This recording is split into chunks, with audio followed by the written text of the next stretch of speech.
Bonjour et bienvenue dans cette 13e vidéoconférence. Je m'appelle Michael Galash et j'accompagne des personnes dans leur quête d'aller mieux, de trouver davantage de bonheur et de paix dans leur vie. Vous trouvez les informations concernant ma manière de fonctionner, aussi des infos sur moi-même, soit en écoutant d'autres conférences que j'ai déjà mis en ligne, et aussi à partir de mon site.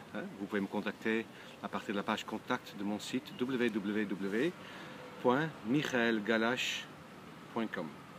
M-I-C-H-A-E-L-G-A-2-L-A-S-C-H. Et cette série de vidéoconférences, pour ceux qui le prennent en route, ont pour but de partager les outils que j'ai découverts au fur et à mesure des années que j'accompagne et que je chemine. Et cela peut même vous permettre de faire une thérapie gratuite. Il suffit je dirais, d'écouter un vidéo par semaine et ensuite, par rapport à ce que vous avez compris, peut-être de le réécouter, mettre en place ce que je vous propose, donner des objectifs précis. Ces vidéos sont enregistrées de manière spontanée. Je ne prépare pas ce que je vais dire. Je sais seulement que je vais parler aujourd'hui d'un sujet que je n'avais pas prévu déjà de traiter, mais ça me semblait cohérent par rapport à la suite. Je n'ai pas d'interlocuteur en face de moi précis et normalement quand j'accompagne, c'est vrai que je me laisse guider par ce que la personne en face émane comme difficulté ou besoin. Aujourd'hui, étant à l'endroit où je commençais à accompagner de cette manière-là, en 2001 ou 2002, je suis dans le parc du Square à Cannes. C'est donc un square qui est au bord du boulevard Carnot, donc le bruit au fond c'est la route, et là derrière moi, vous voyez, vous ne le voyez pas, mais vous voyez des voitures qui sont garées au bord du lycée. Ma compagne avait son cabinet juste à côté, et quand je travaille à l'extérieur, mais il faut que je trouve toujours un endroit pour faire pipi, pour être à l'ombre, pour avoir des cafés pas trop loin. Et le fait qu'elle était juste à côté me permettait de me restaurer facilement. Et maintenant, j'habite dans le coin, donc c'est assez marrant. Aujourd'hui, je vais parler de la loi de l'attraction. Un grand et vaste sujet. Un sujet sur lequel vous pouvez trouver maintes vidéos sur Internet, des vidéos qui sont bien faites, souvent. Et pourquoi j'irai mettre mon grain de sel? C'est parce que, pour moi, il y a des hicks dans la loi d'attraction. Personnellement, je n'appellerais pas la loi d'attraction une loi. C'est une faille en quelque sorte. Comme la projection nous permet, au-delà de nos pensées et nos croyances, de voir où nous en sommes, par le fait que nous sommes tous un seul créateur d'une illusion, de la même manière, la loi d'attraction n'est rien d'autre qu'un aspect cohérent du fait que nous sommes un seul créateur.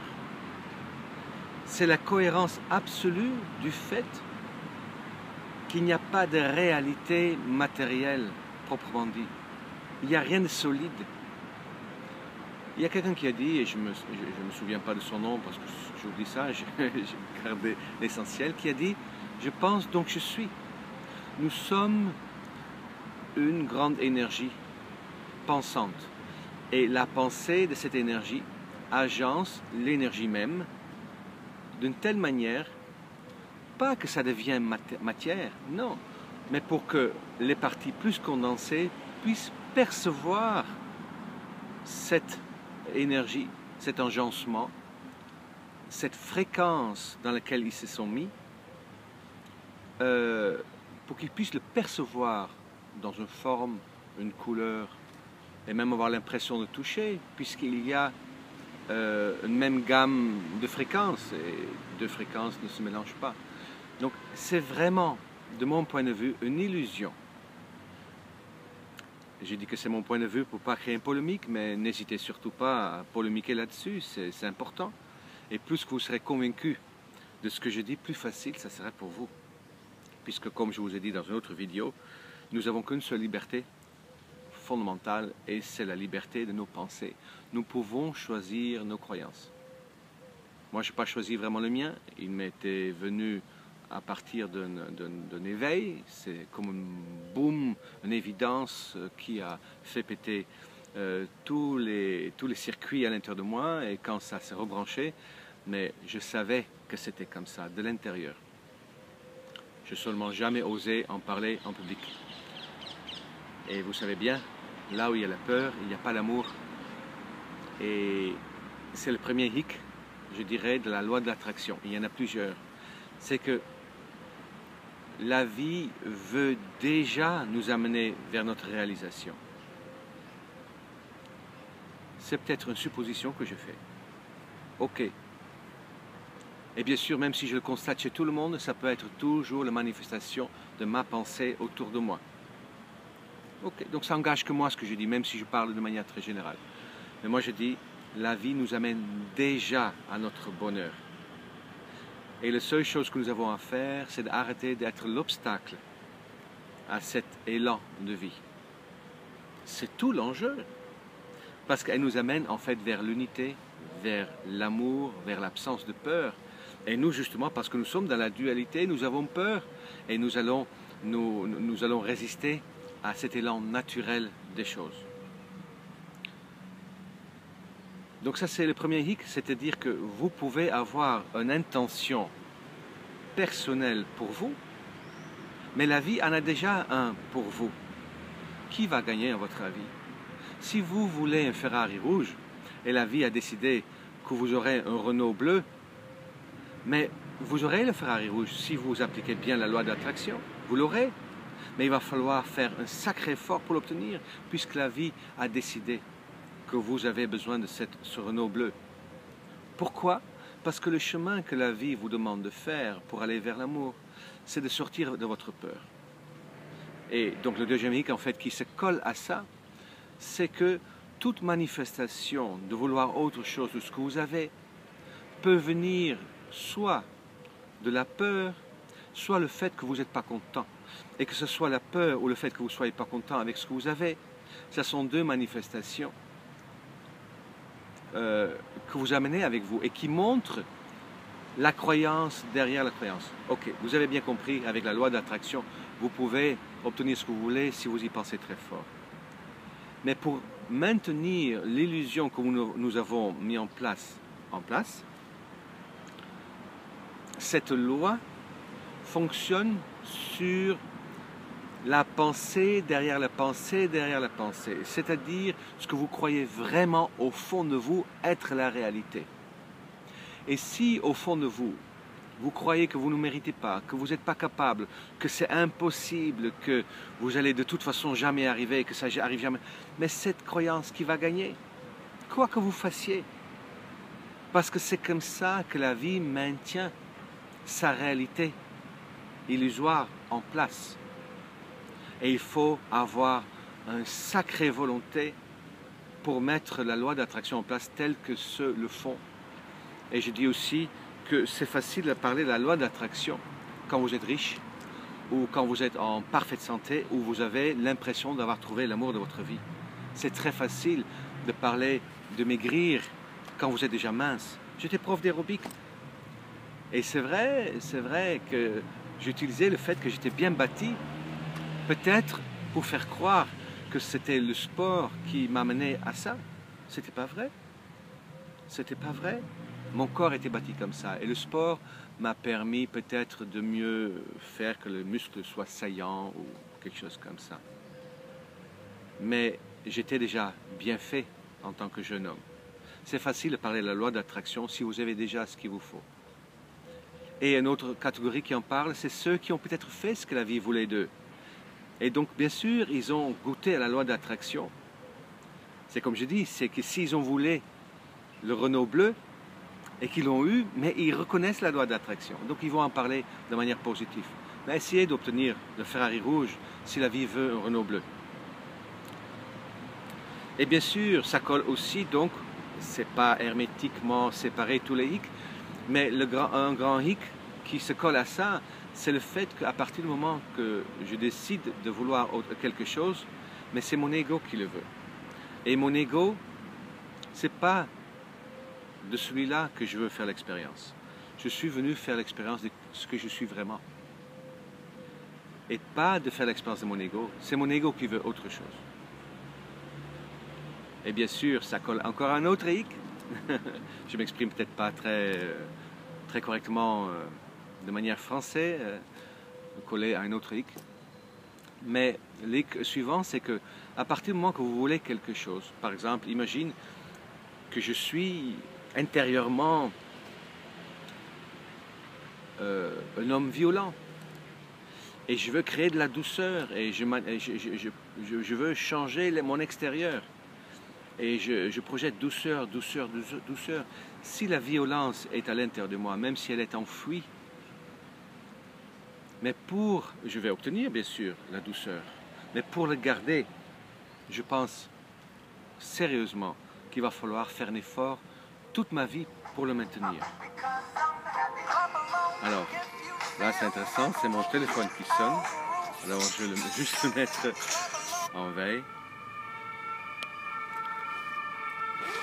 Comme je vous ai dit, c'est spontané et j'ai oublié d'éteindre mon téléphone. Et l'ambulance souligne. Donc, quand mon ego manifeste quelque chose, c'est mon ego. Quand mon ego veut autre chose, ça vient de mon ego. Et je suis venu ici pour faire l'expérience de ce que je suis vraiment. Et pas de mon ego. Ce que je suis vraiment, c'est l'être paisible, en paix. Je suis Dieu en train de dieuser. Et ça amène quelque part dans cette loi d'attraction, dans la différence entre le désir et le besoin. Le désir, c'est ce que mon ego veut, c'est la différence que moi j'en fais. Tout ce que mon ego veut, tout ce que je veux, parce que je suis la manifestation aussi de mon ego aujourd'hui, tout ce que je veux, c'est mon désir. Et je peux dire, mais j'en ai besoin. Si je suis dans un désert, je pourrais dire j'ai besoin d'eau. Pour moi, ce n'est pas un besoin, c'est un désir. Tout ce que mon ego veut, autrement de ce que j'ai déjà, c'est un désir. Parce que ce que j'ai déjà, je l'ai parce que je l'ai créé, parce que j'en ai besoin. Vous comprenez ce que je dis? Je crée ce dont j'ai besoin. Je crée exactement ce dont j'ai besoin pour faire mon expérience illusoire. Et si j'en ai besoin, c'est parce que ça me permet de voir où j'en suis et ça me permet de voir comment mettre en place le changement qui m'amène à l'étape suivante. Et bien sûr, vous pouvez dire, oui, mais la loi d'attraction te permet d'aller plus vite. Oui, peut-être. Mais moi, je constate, depuis le temps que j'accompagne, que la croyance derrière la croyance, derrière la croyance, derrière la croyance, c'est toujours celui-là qui gagne. Votre conviction de la réalité de la vie va gagner. Et au-delà, ce qui va gagner, c'est que s'il y a réellement une intention de la vie pour vous, elle est plus forte de n'importe quelle volonté que vous pouvez émettre. Et ce que j'ai fait moi-même, et je ne l'ai pas fait exprès, je n'étais pas au courant de la loi d'attraction proprement dit, mais quand j'étais dans mon chemin un jour, j'étais vraiment pas bien et je comprenais que je luttais contre quelque chose. Je voulais quelque chose et je luttais contre une espèce d'évidence. Et on le trouve dans la religion chrétienne, peut-être même dans le judaïsme, je ne vois pas tellement la manière, mais peut-être oui, parce qu'on se soumet à une loi. Et dans le christianisme, on s'abandonne à Dieu. Et c'est un peu ça. Un jour, j'ai arrêté de lutter. Oh, je continue encore un petit peu, bien évidemment, parce que ça ne se fait pas d'un coup. Mais j'ai arrêté de lutter contre une évidence. Et la prière était quelque chose qui ressemblait Dieu, entre tes mains, je m'abandonne. Je faisais la prière du cœur, j'en faisais un mantra, je m'abandonne. J'ai compris que Dieu voulait quelque chose, la vie, le Dieu que je suis, voulait quelque chose pour moi. Et je m'abandonnais à cette volonté-là. Et ce qui est joli, c'est que si j'utilise la loi d'attraction dans le sens de ce que Dieu veut déjà de moi, mon Dieu, que c'est facile. Dans ce cas-là, ça devient vraiment très, très, très simple. Je vais vous parler comment utiliser la loi d'attraction, mais je vais vous l'expliquer d'une manière qui, à mon avis, est le plus efficace que possible. C'est-à-dire la chose la plus importante à comprendre. Et ça a l'air compliqué pour beaucoup de gens. C'est vraiment de comprendre que ce que vous avez, c'est ce dont vous avez réellement besoin. Alors comment faire pour vous convaincre de ça? Mais allez écouter des enseignements traditionnels. Écoutez Eckhart Tolle. Écoutez Deepak Chopra. Écoutez des enseignements d'Amrita, des maîtres qui ne parlent pas nécessairement, ça se peut qu'ils en parlent aussi, mais qui ne parlent pas nécessairement de la loi d'attraction. Mais écoutez le maître qui parle de la spiritualité traditionnelle. Peut-être pas tout ce qu'ils disent est vrai, mais une grande partie de ce dont ils parlent, c'est-à-dire vivre dans l'instant présent, accepter ce que nous vivons exactement tel que c'est. Mais ça peut vous faire comprendre que effectivement ce que nous avons, ce que nous vivons est effectivement exactement ce dont nous avons besoin. Alors il y a un peu de bruit de côté, il y a des gens qui sortent leurs chiens, alors c'est vivant ici, c'est agréable. Donc je continuerai à parler, ne soyez pas gênés par ça, parce que ça aussi c'est sûrement ce dont j'ai besoin. Osez faire mes enregistrements avec mon iPad sur une poubelle dans un parc qui est très très fréquenté. Alors donc, imbibez-vous par des enseignements audio, vidéo, que vous trouvez sur YouTube, que vous pouvez acheter, qui va vous convaincre de la nécessité de vivre ce que vous vivez, exactement tel que c'est. C'est quand même intéressant que le chien aboie en même temps que je parle.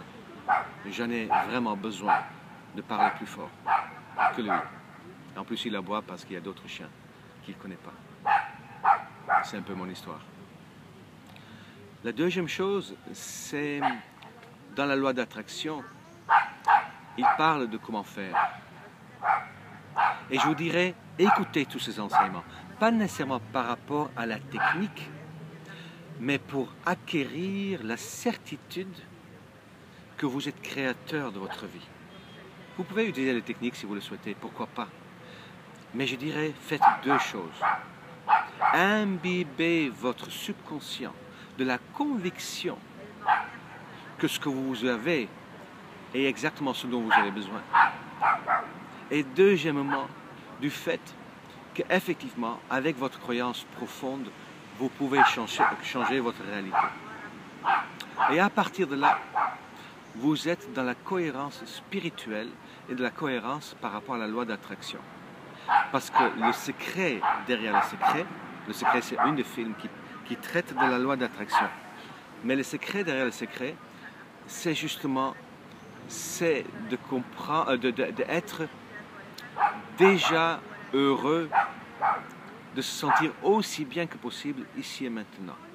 Et pour le faire, sans raccourci ou sans tricher, je dirais ce dont vous avez besoin, c'est de comprendre, d'avoir la conscience que ce que vous avez, c'est parfait, que c'est exactement tel qu'il vous faut. Jenny est là. Jenny est ici. Bonjour Jenny. Alors c'est joli parce que le petit chien s'appelle Jenny et souvent la loi d'attraction, ils disent mais la vie c'est comme un génie, vous n'avez qu'à demander. Donc c'est un joli clin d'œil par rapport à la loi d'attraction, vous ne trouvez pas? Et c'est un petit coton de Tulliard, il me semble que ça s'appelle. Alors donc la loi d'attraction à la base, c'est simplement ça. Si d'ici la prochaine séance, vous vous imbibez avec ces deux notions, j'ai déjà ce qu'il me faut, et que vous arrivez à être en paix avec ça, et qu'en même temps, vous imbibez avec la conviction que les choses qui semblent matérielles peuvent réellement changer, vous avez déjà gagné beaucoup de choses. Alors, je vous donnerai juste un outil en plus si vous voulez.